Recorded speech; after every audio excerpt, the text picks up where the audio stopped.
Um, okay, I'm kind of are all over with the questions here. So if I divert too much, let me know.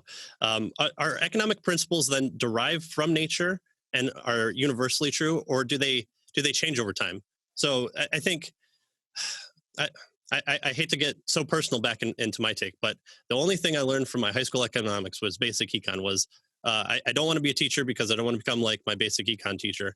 And something about supply and demand. And I understood the supply and demand graph. Hmm. And that's pretty much all I got from it. And unfortunately, once I owned a house, that's when I understood from people like you and Mises and Rothbard and the whole slew of the Institute guys how important economics is. Then in this show, when we talk about universal truths, are they for lack of a better term, are they derived from God? Does God instill them into place from either his nature or just how he's made the universe? Or is it something that arises out of humanity's kind of fallen nature? Wow, that's a great question. Okay. I do have to say one of my most crowning achievements with Twitter was asking you a Twitter question was if the fall never happened, would current economic principles be true? And you said that it won the day. So I have that like framed in my room. So What did I say? I said that's the question of the day. yeah. I think Okay. it was probably something like to divert away from everyone talking about I don't know Trump or somebody, and Uh-huh. so we're like, well, let's have a discussion on what's really good economic questions, and so that was my questions. Okay, great. Um, okay, so with the caveat that it's possible I'm going to say something and dig myself into a into a hole, and then later say, "Wait a minute, I misspoke." Feel free to use it on your podcast. So it's all Sure, right. yeah, this is good stuff. So I okay, in terms of just the basic logic of choice, let's call it, or what Mises would call praxeology, the fact that people have they have goals, subjective goals, and they use their reason. They pick means to try to achieve them. And so here, there's no assumption of being correct. Like and make sure your listeners get the distinction I'm getting at here. If you see, like, if you throw a rock up in the air, it goes in a certain trajectory. We just don't say, oh, at first the rock wanted to go towards the sun and then it changed its mind and went towards the ground. That's just not the way we don't attribute motivation and desires to inanimate things. Mhm. That's not the way we talk nowadays. Whereas if you do see someone, driving her car and she's going, towards the store and then does a U-turn and comes back, it's perfectly, quote, scientific to say, oh, she thought she needed to go to the store and then she realized she forgot her wallet and turned around. I mean, that's Yeah. not unscientific to talk like that. To assume that human beings have desires and choose means to try to achieve them.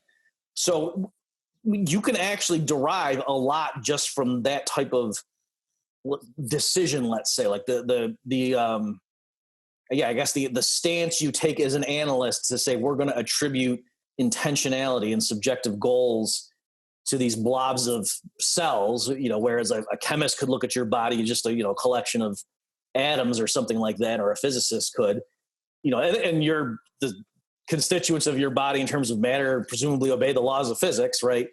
And so they could just look at you like that, but that's not the way we look at you as an economist. Right. And so a lot of those first principles are actually, there's not really anything empirical or testing about it. So for example, I can spin out a lot of the bullet points that would be covered in an introductory chapter of an economics book, like How to Think Like an Economist, you alluded to earlier. A lot of those, or I would say all of those principles, they're not really empirical. So things like to say every choice carries a trade-off, or every decision has an opportunity cost, or to say people respond to incentives. They're not mere tautologies. It's not that I'm saying a bachelor is an unmarried male, which is really just a definition. It seems like I'm saying something about reality with those earlier expressions, and yet if I say okay, every choice has a trade-off, how would you test that? You know what I mean? Like, would you go and say, oh, we went and we looked at 1,000 choices, and in every single one there was a trade-off, so far so good? You'd realize, well, no, you're missing the point. Like, just by the nature of it, if I'm deciding to view what you did as a choice, then necessarily there must be a trade-off because there was a second best thing you could have done, and the value to you of that is what we call the opportunity cost. Okay, so it kind of the fact that there was an opportunity cost in your decision flows from the fact that I decided to call that a decision. Whereas, if someone just flings hot oil on you and you flinch, you didn't really choose to do that. That's just an involuntary bodily reaction. So that's the distinction we're making. Right. And so all those standard principles, and even like supply and demand curves in analysis, I can build all that up. Now, and so the issue is, so economics as a science would exist regardless of the condition of man, let's say, so long as people had choices and subjective goals and it had reason. But I suppose a thing probably a lot of economists would say is that in the Garden of Eden there wasn't scarcity, at least the way we think of it now. Mm-hmm. And so it's possible that it wouldn't have been useful to elaborate economics, that you wouldn't have needed it for anything. So that it wouldn't have been false, but it wouldn't have been very useful. So I don't know if that's the way to get it. And also, let me just mention, some people do push it even further. I don't know if Mises, certainly Austrians, I can't remember who said this, but we're saying even in the Garden of Eden, there would still be the flux of time. I think probably it was Mises that talks like this. And so even if, you weren't ever worried about going hungry, still at any given moment, you could only be doing one thing, or, one subset of things that you could do simultaneously. And so you'd still have to order your day. You'd still have to come up with, what am I going to do right now? What am I going to do next hour? If time still passed.